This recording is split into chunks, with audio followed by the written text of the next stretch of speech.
What is really nice, because obviously we've mentioned this before, but the story of Stand By Me is based on a book by Stephen King, The Body, Yeah. which is a short story. But actually, I mean, I'm not 100% sure on this, but I'm going for what what Stephen King was actually saying in one of the commentaries himself. But supposedly is based on a story of his own life that he had friends, and they actually went to go and find a dead body. And based on the adventures they had when this happened. um, and it was in some ways a retrospective, a look back of his own childhood. What's really sad about this is supposedly out of all his friends, he actually lost not what happened in the story, but through obviously what happened with Chris, where he sadly passed away. But Stephen King lost three of his friends rather than in the story one of them passing away.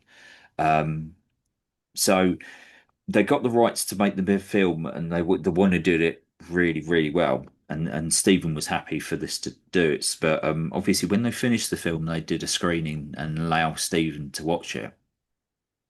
At the end of the film, Stephen just didn't say very much because obviously what he'd written into the story is what happened in his own childhood. Mm. Some of the things like the scene with the leeches, that happened. That was real. That happened with his friends. Again, the sort of like talking around the campfire and all that sort of stuff. Mm. Um, the problems that some of his friends had with their own parents and stuff. So much of it was so personal. So obviously, seeing so much of your previous lives put onto the screen, it was really painful for him to watch some Mm. of it.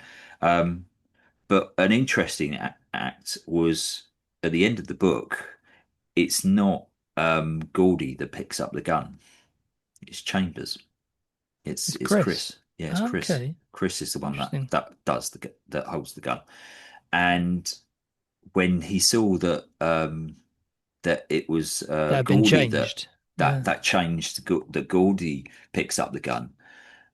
When he came back, because after he saw the film, he sort of stepped out and didn't say anything. He sort of disappeared for half an hour and then sort of came back. So they're all like on tenterhooks to find out Oh what shit! Stephen thought Does he about hate what what we've done? what have Yeah. we done? Yeah. What have we done? He's gonna have a go at us like he Um, did Stanley Kubrick. Yeah.